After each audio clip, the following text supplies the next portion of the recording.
lugar nenhum por acaso. Todos os lugares que Jesus passou foi com propósito. Quando Jesus entrou em Jericó, ele depara com a multidão, não é? Que ia atrás dele, e outra multidão que vinha ao encontro dele. E no meio daquela multidão estava lá um homem que, diante da sociedade, pela profissão que ele exercia diante da sociedade, ele não tinha prestígio nenhum. Muito embora ele era um homem assim como um centurião, pastor Júnior. Ele tinha pessoas no comando dele. Alguns pregadores, eu não sei de onde eles tiraram isso, mas atribuem a ele uma falha humana muito grande. E a palavra é até muito feia. Essa palavra é muito feia. A pessoa chamar uma outra pessoa de ladrão é uma palavra absurda. Nós sabemos que tem, mas é uma palavra muito pesada. E alguns pregadores atribuem a ele essa qualificação. Porém, ele mesmo prova que ele não era.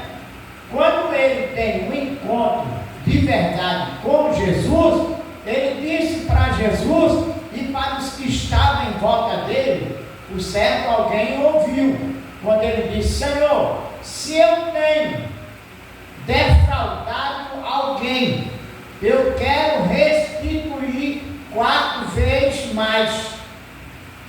Assim como o centurião pronunciou uma palavra que fez o coração de Jesus arder, a mesma coisa foi com o nosso irmão Zaqueu, a ponto de Jesus dizer: Zaqueu, hoje veio salvação a esta casa, pois o Filho do Homem veio buscar e salvar todo aquele que se havia perdido. Então eu falei no início que aonde Jesus entrou, ou aonde ele entrava, não era por acaso.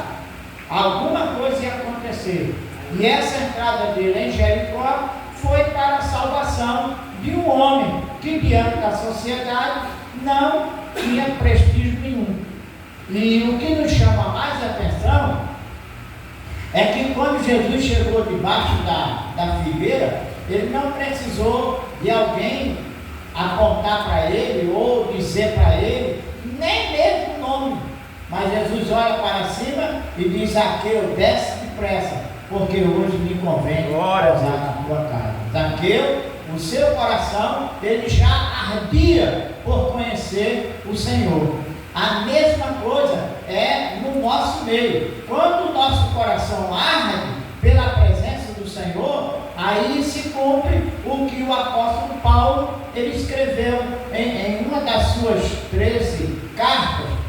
Quando a igreja se reúne, uns têm salmos, outros têm hinos, outros têm cantos espirituais, outros têm revelações, têm profecia. Porém, lá no verso 40, Paulo escreveu e disse: portanto, faça-se tudo decentemente e com ordem. Então, quando a presença do Espírito Santo é real na igreja, acontece essas maravilhas.